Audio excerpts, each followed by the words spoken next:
It's not a drum. He's practicing. Oh, if anyone was sleeping. Starting to wake up. Hey, Brady, which microphone are you using today? I don't know. Do you want to be amused or informed? Both. That's good.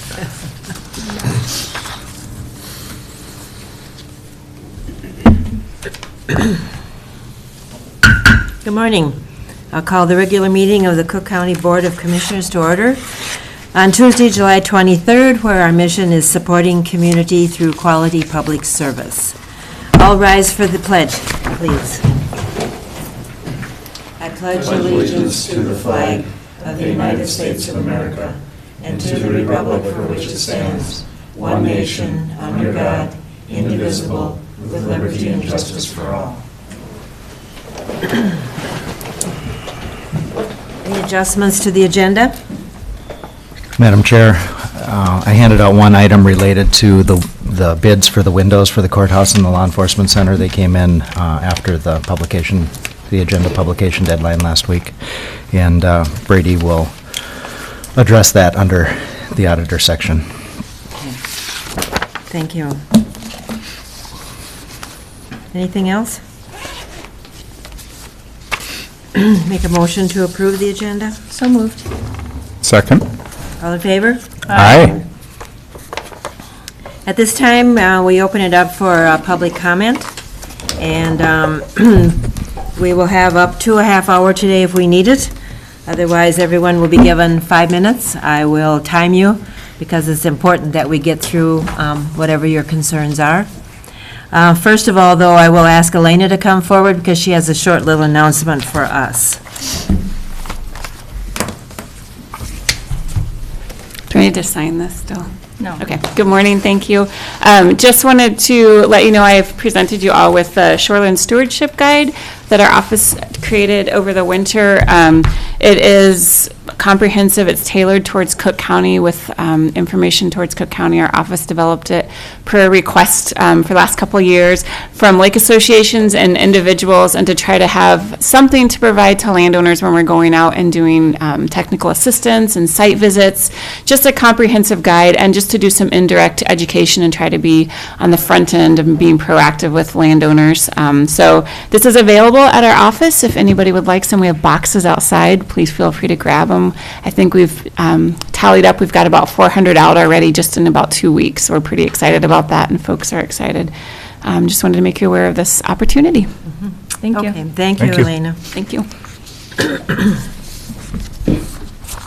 So, public comment, who would ever like to be first?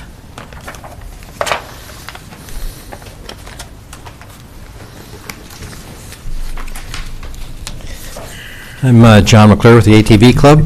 Okay, would you sign in, please, with your name? Thank you.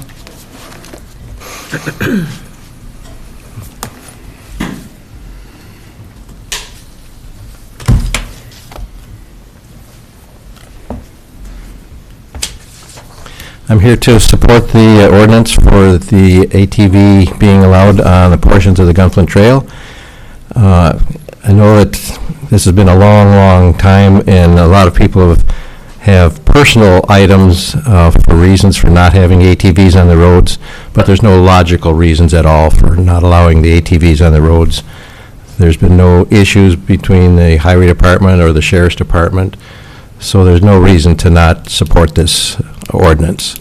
And in fact, I'd encourage you to go for the entire Gunflint Trail, because you're leaving a small portions of the Gunflint Trail that don't allow ATVs, and there's no logical reason for not allowing ATVs on the entire trail. Thank you. Thank you. Thank you. Anyone else?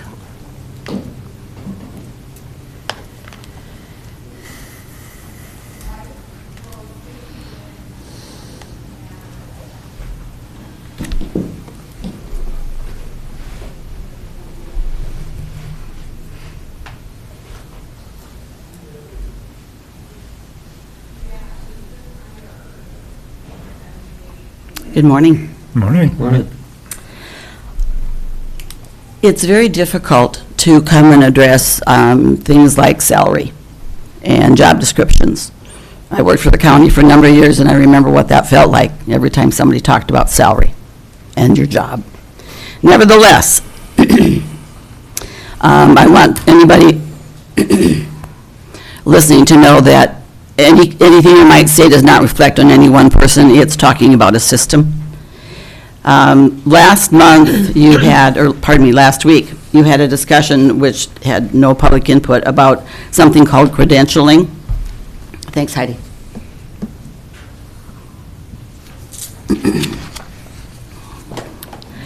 And I was wondering, as I read that, and credentialing talked about as a way to move up a level. Is there smoke in the air or something, or what? Could be. In this particular one, it's talking about whether people need to be, or what you would do if somebody had a credential, or got a credential. And my question was, do you hire people without credentials with the anticipation that they are going to get what they need, and then you'll give them the raise that's appropriate for the job that they were hired for? Or are we talking about people who are hired at a particular job level, and they choose to become credentialed or credited or whatever it is on their own, and then they're recognized for receiving education, which is above and beyond their job?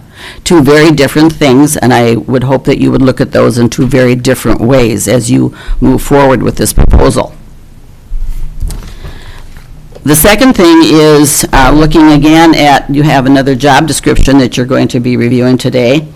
And again, you put anybody who asks a question on a firing line, because it's not about individuals, it's about a system. And I understand that Keystone was hired and did a thorough job study, and you based a lot of increased salaries and on what that job study produced. I was wondering if that was thorough enough that we seem to be coming up with job descriptions and changes. At least there was one last month with the administrative assistant, and now there's this one with something in the auditor's office. Is this ever going to stop? Was the Keystone project done thoroughly enough? As I read the detail of this particular job, it seems as though we're looking at each individual task and giving tasks of value that, a task is a task. I manage something, therefore I manage something. I need to write, therefore I write. Is there a reason to say that because I now have a different thing I have to write for, that that's worthy of an increase in my salary? Have I learned a new job skill? In this situation, roles and responsibilities were added to this position. So there have been changes. Keystone was very thorough, if that helps at all. Well, it almost doesn't feel like it, though, because there's a number of jobs that are being reviewed, and it feels like it's going to continue. Who's next? Is there an end in this? I mean, as you look at this job description, I'm wondering, you give credit to being able to sit and stand and breathe and write. Those are some pretty standard kind of things that all of us should be able to do just by virtue of applying for a job. I understand that jobs are much more complex than that, but as you look at this description, it feels like you're looking at detail to try to get raises for folks that I question the appropriateness. Sorry. And then we're talking about only $1.61 an hour for this particular position, if it's granted. Well, $1.61 here for this job and 2,080 hours a year, and then we have $1.61 for the next position at 2,000, and it rolls on and it rolls on. These are minor in the big scheme of things. When you're talking about millions of dollars, I understand that, but $3,200 a year plus plus, plus continues to add up. Thank you, Arvis. Thank you. Thank you. Anyone else? Madam Chair, I'd like to answer a few of those questions because I'm not going to be here at the end of the meeting, and I think it's appropriate that we do so. I'll start with the last question. The average of $1.61 hour increase for an experienced person in that position, that's the difference between the top end of the 130 and 140 scale. That is not saying that's what this incumbent would get for a raise. As I can guarantee, that's not what she would get for a raise if this classification is approved. People that move from one step to one class to the next go to the step just above what they're getting paid, if it's 2 cents or $1. There's rules, we have policies, they're established in our handbook, and they're available online. The Keystone study was a snapshot in time of an organization. And the consultant said at that point in time that what you've done is you've set the whole organization in motion. And that's entirely true. Every time you adjust one component in a 120 staff environment, every other component needs to be looked at. That personnel committee meets and reviews these job descriptions, and they're charged with that. They have representation from the board, from the employee organizations. There's about 15 people on that unit. That was the same before we had the Keystone study. And at that point in time, the first 2 years I was here, Gary Gamble and Frank Moe were on that committee. And we were reviewing jobs every month. That's the primary purpose of that group. Keystone did not set wages. Keystone provided a framework. It helped us move from 8 pay scales to a single pay scale. It helped us to make sure that jobs were being compared one against another. Wages are discussed as part of union negotiations. So I understand that to a layman, it looks like there's a lot of moving pieces. There are a lot of moving pieces. There are people within this organization who are charged with the responsibility of managing those pieces. All of those pieces, before they're acted upon, are approved by the board. The process is the same as it always has. The process is the same as it was before I got here, before we had Keystone, since we've had Keystone, and after I'm gone, it'll continue to be the same process because we're a public organization and we have to meet those standards.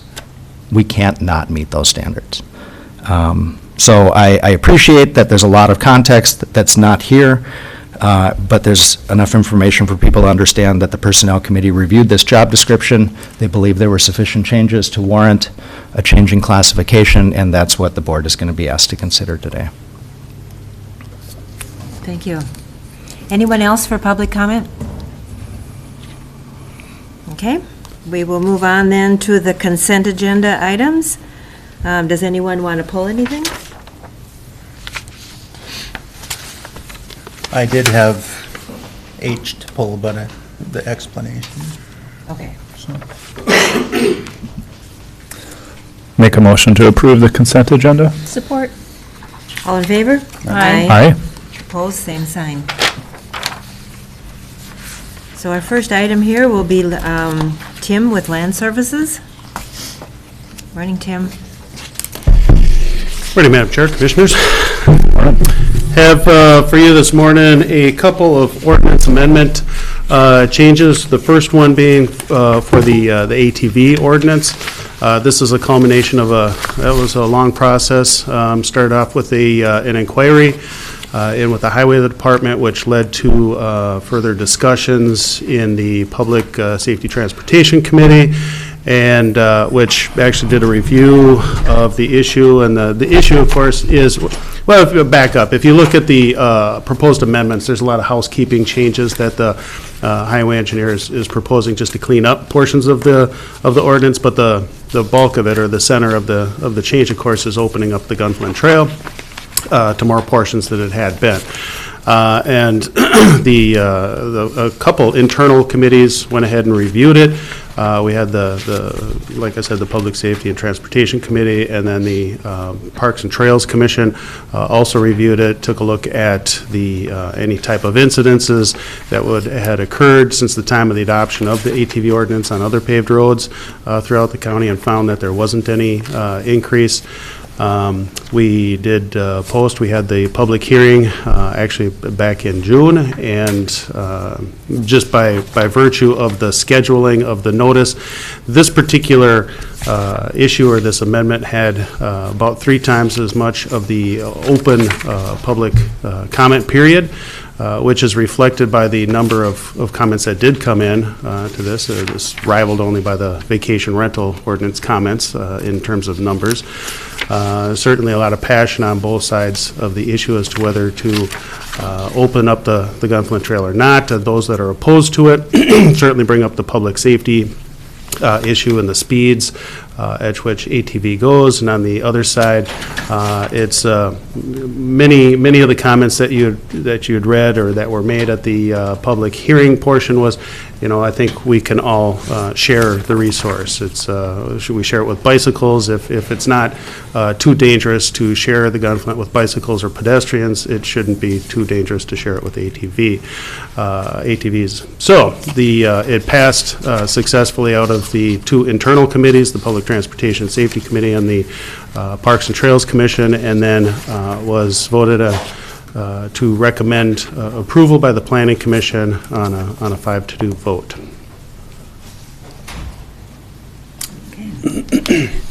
Thank you for that brief summary. Yeah. So, board members, in our packet, we received the comments at the public hearing, so I'm sure you've all had a chance to go through all that. And then we've received personal comments, both email and verbal too. Thank you for putting all this together for us, and I appreciate the Highway Department summarizing and reviewing and updating a few items there.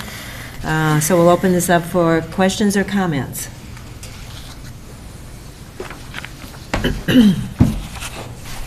Yes, Commissioner Dukert. Can you just give a review as to, there's been a couple requests and a couple comments. I was at a mid-trail meeting. Why don't we just open the end of it? Just if you can remind the board why we can't just make that change at this point. Yes, Commissioner Dukert, Madam Chair.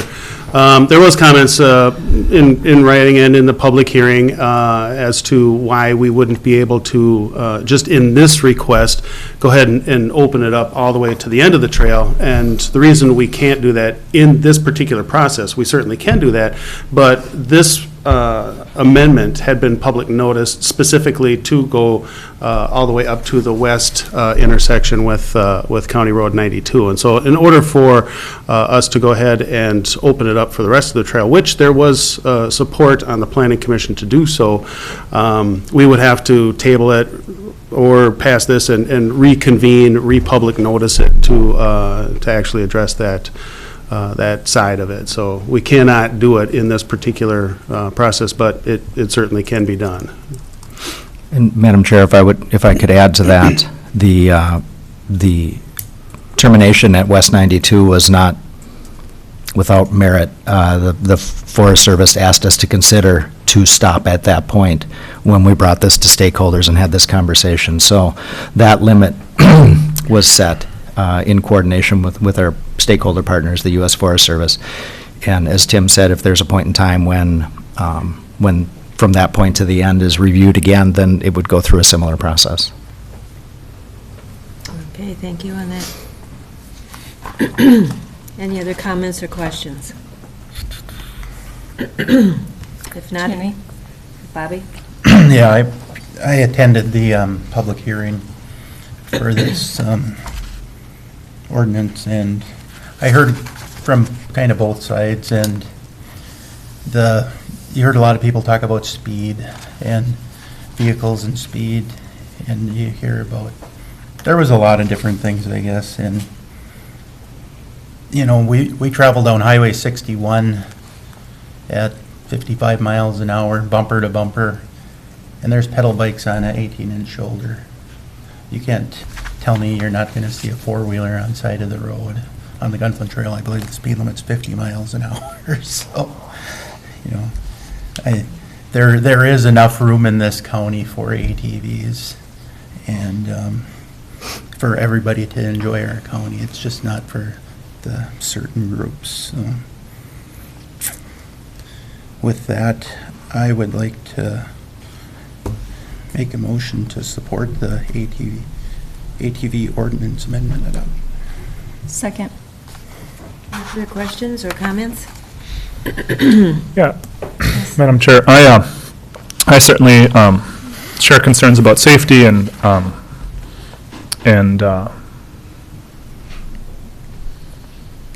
understand that there can be impacts, but I do appreciate the process and that it's gone through both the Public Safety Committee as well as Parks and Trails, and listening to a lot of public comments and reading them as well, and I attended the hearing and got to listen to that. And just looking at the county as a whole and where it's allowed and where it's not, and appreciating what the Forest Service kind of recommended as far as the limitation. It might be frustrating for some that it's not all the way, but I just want to respect the process, and whereas I'm not a motorized sports recreation, I respect that others are, and I think we can share the road.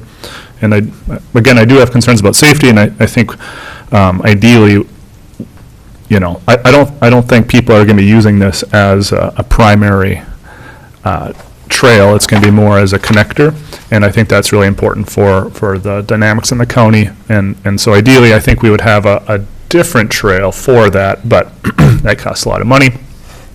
And so as a compromise, I think this is a really good solution. Thank you, Madam Chair. I serve on Public Safety and Highway Committee, and that's where this discussion started. And so I thought I'd just comment that I think things have been mentioned, and they're very worthy. One of the issues that I think we talked about that needs to be emphasized is, you know, public safety, and all we have is past history and data, and it was recommended by, you know, our sheriff and by our highway engineer that we haven't had any safety issues. And so I think as we go forward, that will be a consideration. Let's see how this area is, you know, works out, and if there are problems, you know, then we have to take a look at that. So I think there'll be an ongoing review by Public Safety and Highway Committee, and at some point in time, if there just seems to be no issues with this, then we could take a look at, you know, extension. But I think it's very wise to do this, as well as consider the Forest Service recommendations. Commissioner Dugard? I don't sit on the Public Safety Committee, and I knew that the original request was only to open to Clearwater. So to be honest, when it came to me as the commissioner of the district to open the whole thing, I had concerns. And I am an avid outdoor recreational user. And then I looked at the data and looked at our responsible people and those that have been put in the positions who have the expertise that I don't have. And then I went out and drove a lot of the roads that we have in the county, because like a lot of people in my district, I'm biased, and I think the Gunflint Trail is special. And I think that it's different. But in engineering and construction and in monitoring of our police, it's very much the same as our other roads. And we have 200 miles open to ATVs.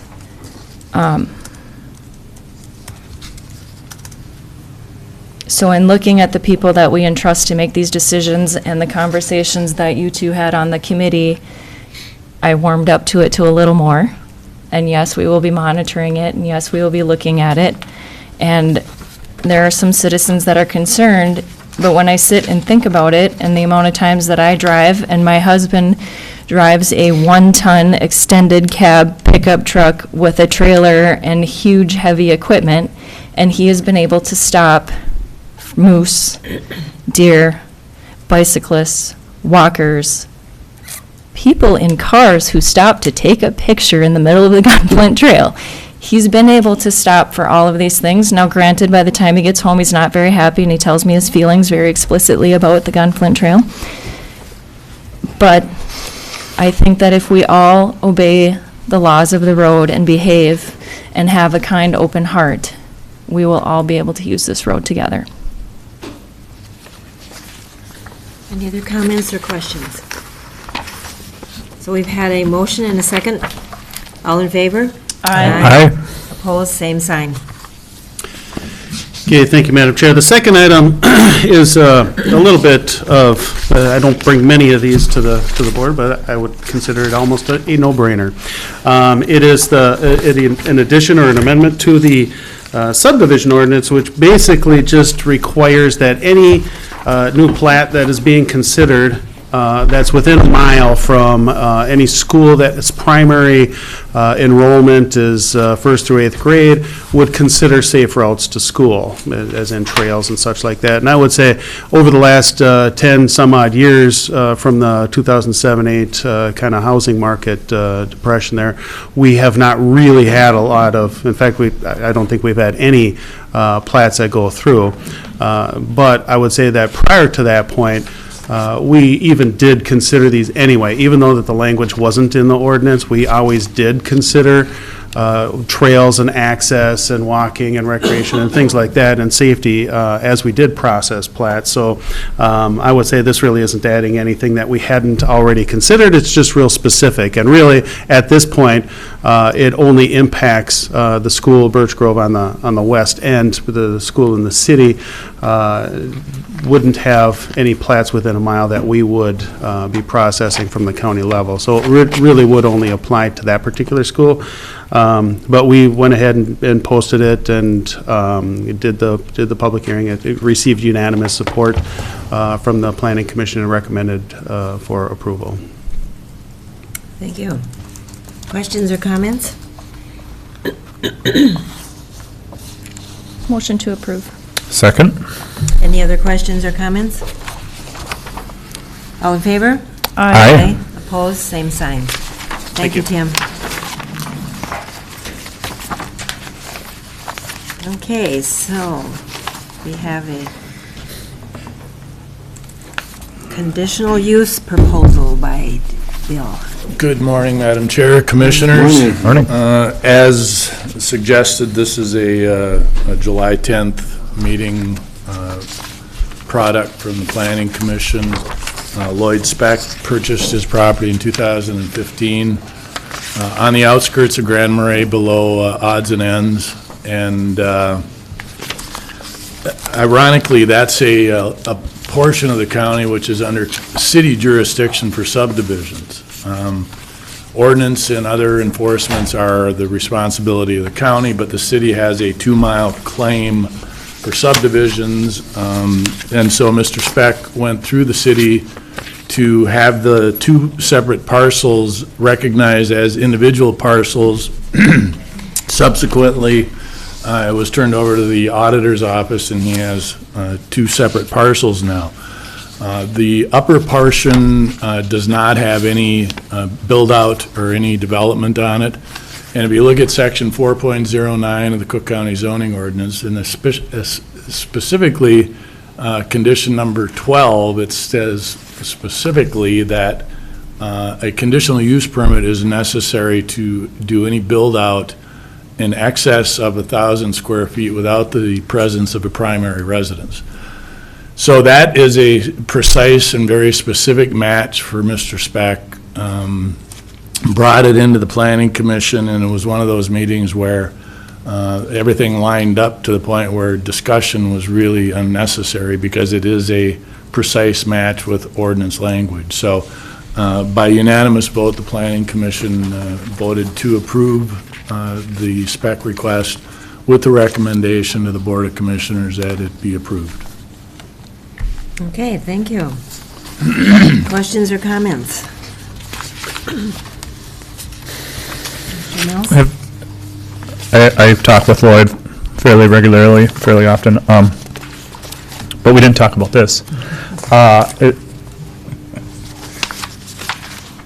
mean, is he aware of, just from my past experience, is he aware of past personal experience? Is he aware of the tax implications with having separate parcels and building up this one? Or I know that's a concern of his often. I don't know if that was part of this discussion at all. It's certainly not part of our consideration, but I'm just... Yeah, and Commissioner Mills, that's something that we probably would address very lightly. It isn't an issue for land services. Right. We are adherent to ordinance language and the constraints thereof. But I can suggest that Lloyd probably is aware of that. Okay. Thank you. Anyone else? Okay, I'll make a motion to approve the conditional use permit. Second. any further questions or comments? All in favor? Aye. Opposed, same sign. Thank you very much.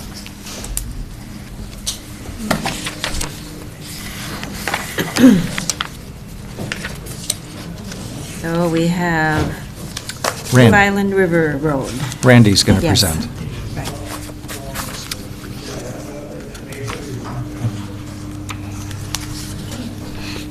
Good morning. Morning. Morning. Andy. Good morning, Madam Chair, Commissioners, and members of the public.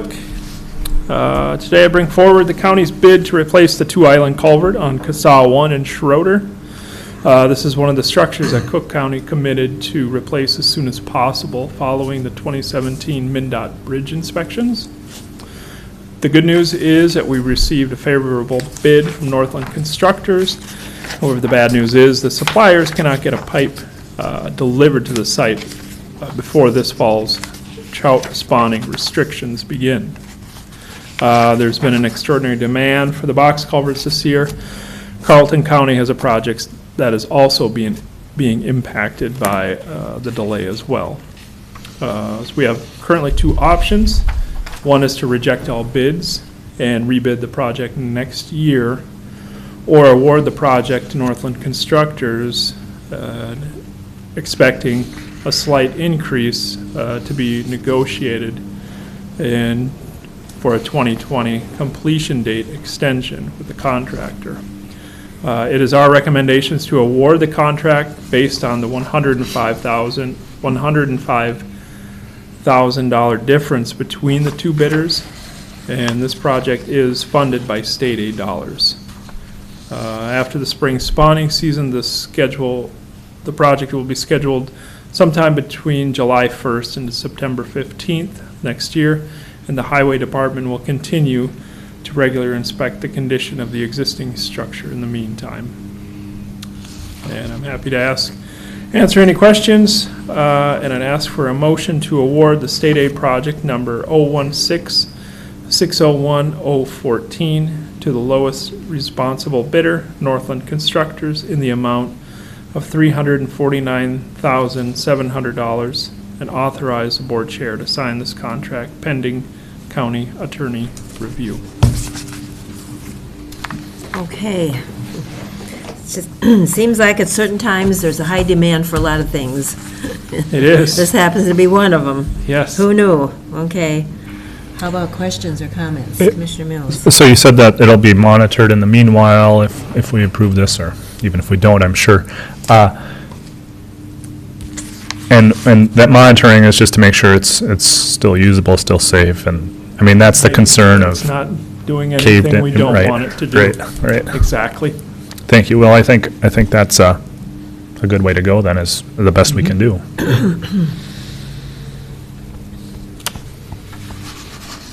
Comment? Yeah, I talked to Kristen the other day, and she explained about the back order on concrete now, so Yeah, we're not the only ones. unfortunately not.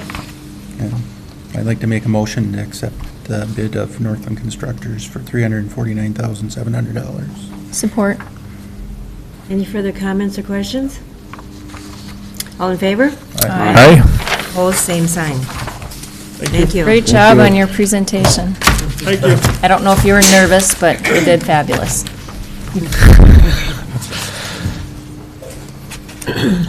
Madam Chair, Yes. I need to excuse myself from this meeting. You are excused, and have a good day out there. Yep, thanks. Up here.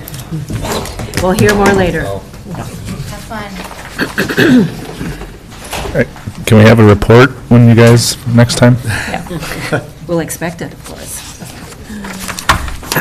Okay, so we're up to the auditor. Brady, what do you have Yeah, for Madam us? Chair, can we start with the repurchase application? Sure. So we've done several of these now. because we had several that went forfeit this year. So this is somewhere, it's gone through the whole forfeit process, but then there's a certain period of time where the previous owners are allowed to repurchase. And you have to calculate all of the taxes and penalties and interest, including what would have been taxed had it not been forfeit for this year. So we're recommending that the couple here that you allow them to repurchase, and the price of $4,408.93 includes all of those taxes and costs that I just described. In this case, you can do it for two reasons in the statute. One, if there's a hardship, why this happened, or whether it best serves the public interest. In this case, it just seems to best serve the public interest to put it back in the hands of the previous owners. You read the, I think in your packet, there's a description of some personal issues that, Yeah. It's seasonal. It's also a seasonal yeah. property. Okay.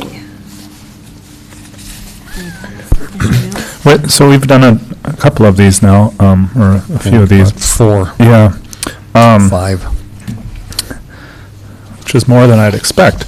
But do we keep we keep a pretty good record of when this happens? Yeah. That it won't, I mean, Oh, we don't want it to just. repeats? Right. Well, we've never had a repeat. Okay. We haven't had, in my time here, we haven't done a repurchase until this year. Yeah. And I don't know if that means that more people are struggling in some sense, and so that they get to the forfeiture part, and typically, someone comes forward related somehow and pays it before it hits the forfeiture date. So they do it just prior. And we've just had several this year that missed the deadline, but then they either get a 6-month or a year after. There's so many steps in this that they get like one last chance. And they're paying all of the taxes that would have been, so they're not, we're not out any. Paying all the back taxes. The taxes and the penalties, everything that applies. Sometimes it's miscommunication, too. Who did what, maybe? Our busy Often. lives, yeah. Yeah. Commissioner Dukert? How long does it take to go into foreclosure? Well, once you hit delinquent, which is after the end of the year, and then there's 3 years, and then you go through the delinquent process through that whole next year. So there's lots of notice and warning. But I've met a lot of people that when they get a notice, they think that they should just not open it and set it in a pile, because then it won't be as bad.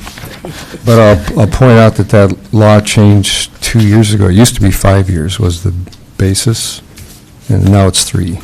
Oh, it's 3 now. Maybe Oh. that's why we're getting so many this year. Well, it could be. It might have something to do with it. And then it must be really hard if people leave the county and move away. Yeah, if that's the case. Yeah, Not And- here, but yeah. they do. Yeah. And sometimes there's the death of the owner, it might be an heir or somebody that's coming forward who didn't have any knowledge of it until it happened. But Okay. Motion to approve? Second. Any other further comments or questions? All in favor? Aye. Aye. Opposed, same sign. And then the budget is on there, and I'm just going to give you a brief summary of where we are, because the budgets were due on the 19th, other than a couple of exceptions. Human Services, we know they have all their state grants, and they're just not going to get the information. Highway is still working on some of that, same issues, so we won't have those. We have most of the general fund. We're missing a few small ones, and then some of the outside, let's say outside agencies. The larger ones are Arrowhead Regional Corrections. Haven't heard from them yet. I thought we'd get that by end of last week or early this week, so we'd get it soon. And the city has not informed us of the library budget. and Historical Society, the arts organizations, and so that'll be a question here, whether the board is going to continue with those, the arts organizations. And I think that's about it. Otherwise, they're all in, and no great surprises. We've got our 2.5% cost of living. There are some step increases, so that's mostly what you're seeing. This will all be done and ready for you for that first meeting in August. We'll give a summary. The biggest change that you'll see in here is that payment in lieu of taxes. So we've gotten word that there's a reappraisal that could be much lower, and the assessor's office is working on that right now, an analysis of the appraisal that was done. It's a 10-year appraisal on the Boundary Waters land. So we've got until August sometime to get a rebuttal, yeah, and to make some requests to change. But right now, we're going to we're putting in the proposed budget the worst case that we've heard. So we've put that $750,000 cut in here. But since we got information on the 6902, I'm going to call it that because I don't have a good name for it. The other PILT, we get 3 types of payments. We figured it out this year and by elimination, so we have $484,000 additional that we didn't do anything with last year. So I've put that in as a partial replacement for the lack of, if we get cut on the Boundary Waters. We also got an addition in program aid this year from the state, about $51,000. We've got some positives. We're booking additional interest income based on what came in last year, and the economy seems to be going about the same level. So we've got a few things to offset that. So even if we don't get any relief on this, and I hope at the very least, if they do cut it that much, that at the very least, they give us a period of time to work down to that number, which would be the right thing to do, at a minimum. And And today we do have a budget meeting, so we will yeah, so we'll have a committee meeting put the later. pencil to the paper again, yes.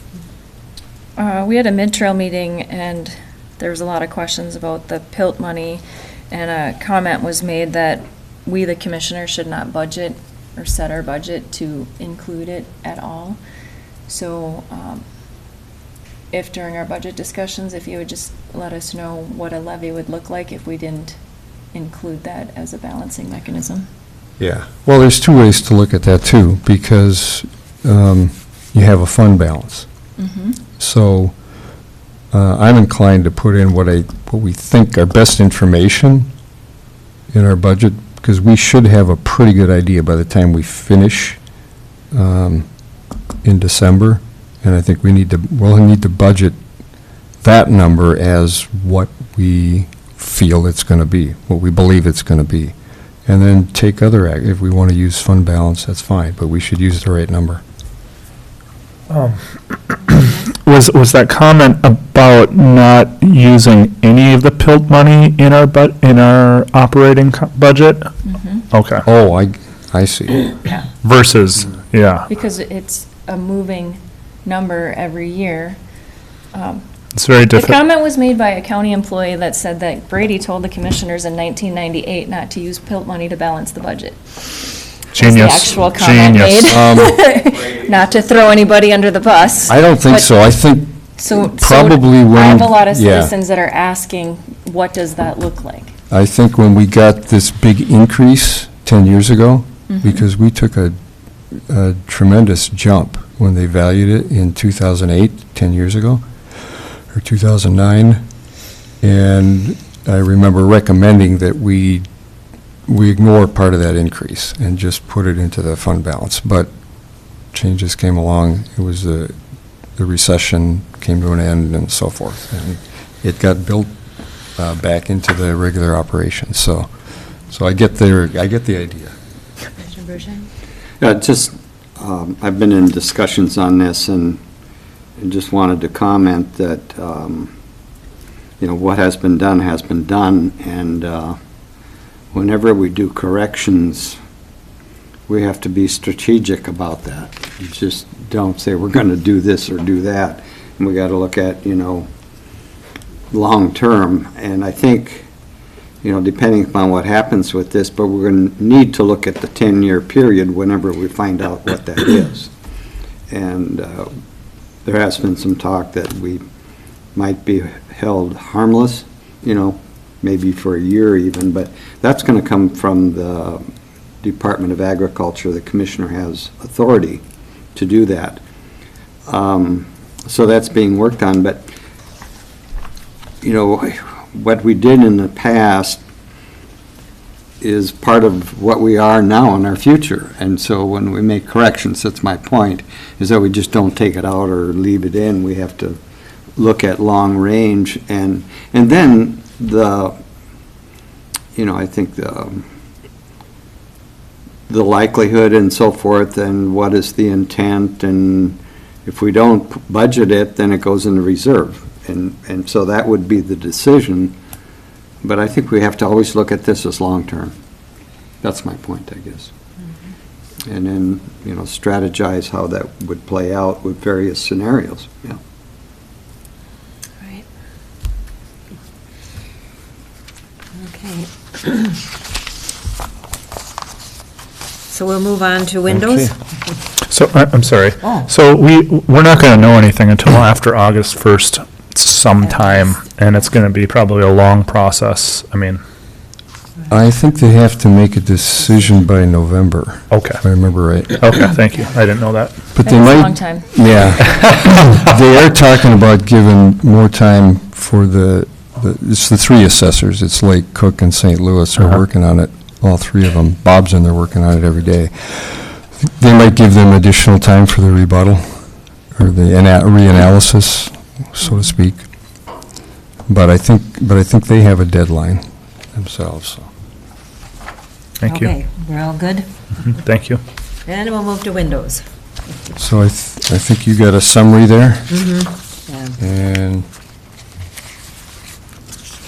Part of our capital improvement. We had two bids. yeah, these are the bids for the window, for the replacement at the courthouse and law enforcement center. The low bid was $290,429 from St. Germain's Glass, and the higher bid was $311,600. And you can see the analysis by Wold, and they're recommending we take the low bid, looking at the high bid, thinking you could throw them out and rebid, but the likelihood of it being lower is, their estimation is not a high likelihood. Then on the back of our sheet, we have available funds, what's left. Yeah, on the back, you can see what we budgeted, which was essentially the bond money of $2,015,057. And then there was you see some community center other on here. That was, Diane got other grants to help with some of these projects. And then you see another dollar figure of $42,000. Well, we've put all the bond money aside and we're earning interest on it, and that's the interest money. So we actually have more to spend than the bond itself. And if you look over the actual year-to-date and what budget is left, you see a slight negative number over there, and there are contingencies built into these bids and these projects. And I think Jeff is pretty confident that at least $50,000 will not be used on a couple of these projects. So we'll come in under the total revenue that we have. I'll just point out on that, if you're looking at the capital projects, courthouse roof, LEC, that, and that the numbers don't line up quite with these bids, and were really put in there as one number when we budgeted them. The courthouse roof and the LEC courthouse windows, that was just over $300,000 total. So it's just on the opposite line. So those really do match. Okay. So, Questions or comments for Lee? Yes. Just a reminder, I'm in the almost end of my second term, and this discussion started before I got here about roof and windows. Well, It's and been a long time coming. And finally, the Law Enforcement Center will have windows that will not belong in a home. They're very poor. Yeah, and, we had the comment about, someone could just come in and pop those windows out. Law Enforcement Center is a secure facility. Right. So there are different levels in this process that we Yeah. use for the Law Enforcement Center, so, These will be secure. yeah. They will be. I will make a motion to approve St. Germain at 294.29. Second. go ahead. I'm sorry. You do it. Any Dave. further questions or comments? She's over there going, which one? I'm just happy that we're taking care of this, and I'm sorry that it took so long, and it's really important that we take care of what we have. And thank you for this back sheet too, just getting the kind of summary to keep us in the loop here. Yeah, and for projects like this, it's not unusual to go over. And I'm pretty Jeff is too, pretty confident we won't be over. We won't need additional money other than what we bonded and the grants and the interest money. So that should cover. Nice work. So we have motion and a second. All in favor? Aye. Aye. Opposed, same sign. So we'll move on to concerns, commissioner reports. Yes, Commissioner Mills. Oh. 2 for 2 here. I'll recognize you. Thank you. So, I think everyone is aware, maybe not in the public though, that I volunteered to be on the AMC Cannabis Committee, and that committee is looking, kind of the word on the street is that the legalization of recreational marijuana is coming to Minnesota, and what has been seen in other states where this has happened already is that if the county is not ready for this, then they are hurting. And so AMC's thought is that if we can be a little proactive rather than reactive, it could go a long way. And so the committee is not looking at whether or not to do it. The committee is assuming that will happen. And how do we as counties want to plan for this? We're looking at the level of regulation and permitting, whether it be at the state level, it be at the county level, the pros and cons of both of those. At this last meeting, there was 3 different models that were looked at. The first one is the food, pool, and lodging permitting and how that's done. Counties can take this on, and it's called delegating. The state will delegate the county to do it. Cook County, the state takes care of it.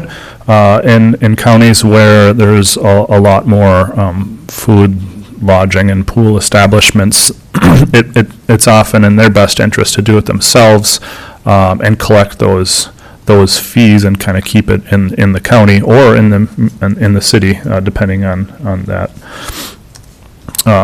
district or zone or whatever you want to call it. Another one is looking at feedlots and how that's done, whether the state does it or the county does it or a combination of both. And the last one was wetland management and that model. And that's a joint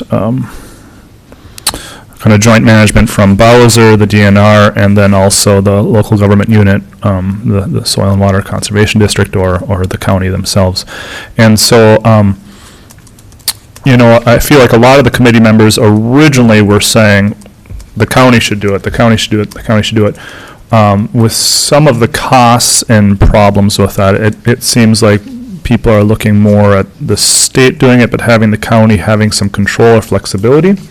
One of my interests, and this is not, of course, representing our board, but I thought the city of Grand Marais has a municipal liquor store, and that is $250,000 of profit that alleviates property taxes. And so if there was a dispensary, if it does become legal and there is a dispensary in Cook County, which, again, we could have control over whether or not there is, if it does become legal, if that could be a municipal, whether county-owned or what have you. So they thought that was an interesting take on it, and so that was one of the considerations, how I got in on that committee. And then I'm new. I'm the only new commissioner there, so still right in that position. So that's kind of the summary. There's been lots of talk amongst other counties that this committee is looking at a position, and that is not the case. It's more of just looking at the possibilities, the potential impacts, and trying to learn from other states and other counties. And there was a presentation at NACO on this, and there was good perspective there too. At the previous meeting, which I missed, they had representatives from Washington and some of the troubles they've had and some of the solutions they've found, and I guess some of the bigger issues are just handling the money, because it's not federally legal. They can't put it in a bank. Just actually counting the dollars is an issue. Their machines break down because there's so many dollars that need to be counted, so they have to go to casinos to get better money counters. And then also contamination of the money, because it's a controlled substance. Particles can get on the dollars, and that's an issue. And then also just the smell of growing operations is a zoning issue. So, which down in southern Minnesota is an issue for feedlots, or We've had a smell issue here recently too, so. Right. There's all kinds of smell issues. So it's just really interesting, learning a lot, and just about how certain states, they just have like a corridor of counties that allowed it, and different counties allow for growing, different counties allow for manufacturing, which is processing into different products, and then also just the sale and dispensaries. So there's different elements that are looked at. So learning a lot there, and what I was hoping for at the next meeting was looking at models for regulation of gambling, because in Minnesota, it's a newer agency regulating that, so we might be able to learn something there. And then also how alcohol is regulated and permitted, whether it's the production of or the distribution of. And that seems to be a little bit more direct comparison to the potential of marijuana. So, yeah, we'll see. Will it include byproducts such as CBD oil for regulating? CBD oil is not regulated. Right, and that's a problem. And that wasn't specifically talked about, I guess. That was more talked about at the Community Health Board, because there's a lot of questions to doctors about that as a supplement. And doctors are not, my doctor is not willing to recommend or say that it's okay because it's not regulated, and so there's no way to know what you're getting and what quantity and level. Yeah. Yeah, and the best that I think we can do is just learn from other states and counties, and Canada now legalized it. Interesting part about that, Canada's legalization, is that for the first, I don't know how long, it was only online sales, and that was through a government website. And so that is very clearly tracked and regulated through that. And then I believe the provinces are opening brick and mortar stores, but then again, I believe those were government brick and mortar stores. So that's another interesting way to regulate and monitor. But I'm not so familiar with that, and the committee just kind of talked about it briefly, not a full presentation on that. So, but there's lots of different areas to learn from and to plan for, just the law enforcement side of things, as well as health and human services and chemical dependency and education. Just lots of different areas to consider there. So, Well, thanks as the new guy for taking that on. yeah, it's very interesting. I'm enjoying it. Good, thank you. Did you have a comment? Yeah, I'll make a report on a couple things, if that's all right. Just wanted to mention that this was handed out yesterday at our LRCD meeting, and that's the Laurentian Resource Land Use District. And Stan Peichel and I serve from the county here on that board, and there's commissioners and soil and water people from other counties. And they just thought, wow, look at this. So this report that was compiled was looked at with just great interest and positive comments from other counties saying, wow, look at what you're doing. And so it's a real plus for our professionals and our committee that works with that. So hats off to those people and the work that they're doing. It was very impressive, and I think it'll maybe have impact as well on other counties in our area. I would just like to comment too that this item on historic county membership request should be just struck. As we talked about, it's not appropriate to request money for this project. And I have no idea how it got here, but it maybe was just an error, good faith error. And Good information to see Yeah. what they're doing. And at some point in time, I serve on that Historic County Board, and I'm sure a presentation will be made to the board on the progress of that information in the brochure that you received. And it was very worthwhile to include that brochure, so it gives us an indication of some of the activities that are going on. So you're saying we're taking B off of, Yes. okay, thank you. Yeah, the requesting of an annual membership is not appropriate. Okay. Okay. Okay, any other meetings we've been to, or, Well, I could comment on Northern Counties Land Use Coordinating Board. okay. That is the Northern Counties Land Use Board, and it has county representation, commissioners from all the northern counties in the state. And we meet monthly in Grand Rapids. And we've had discussions on that board about all kinds of land use activities, from, pipeline to, other issues, and so they look at some things and make some recommendations, but we're not a decision-making body per se, but recommend. We thought it was timely for us to take a tour of the Polymet mine, and so someone set that up. Commissioner Mills will join me. He's the alternate representing our county on that board and volunteered. So the two of us will attend on Wednesday night. I believe it's on the 31st. We're going to meet and have a presentation on mining in northern Minnesota, as well as a business meeting. And in that next day, on August 1st, we'll be taking a tour at 8:30 in the morning, and I imagine that will go most of the morning. And then we'll, also along with that, we have options to go to Lake Vermilion State Park, which is something that some of us haven't attended, and also to take a tour of the Tower Sudan State Park as well. So it's going to be a full evening and day for us, but I think very worthwhile in learning more about the Polymet project. Right. Very good. So a couple other announcements. We'll have a two public hearings on August 13th for the subordinate service to Kelly Hill and to Camp 20 Road. And tonight, Representative Rob Eklund is in the county, and he will have chance to meet the public at 6 PM at the community center. There could be a quorum, I'm not sure, but I'll make that announcement. But I do plan on attending.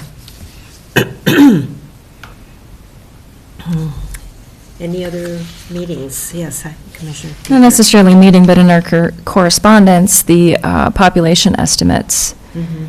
And our population seems to run roughly the same, but an interesting thing for all of you, if I don't know if you're all aware, if you talk to our assessors, our annual land improvement in Cook County for the past several years has been between $12 and $16 million in improvements. And they probably all didn't know that their taxes might change if they improve their land, but. So even though our population doesn't change much, the community is developing and growing. Well, I know in the West End, there's 3 different sales that have happened, and 2 people have been replaced by 4 people.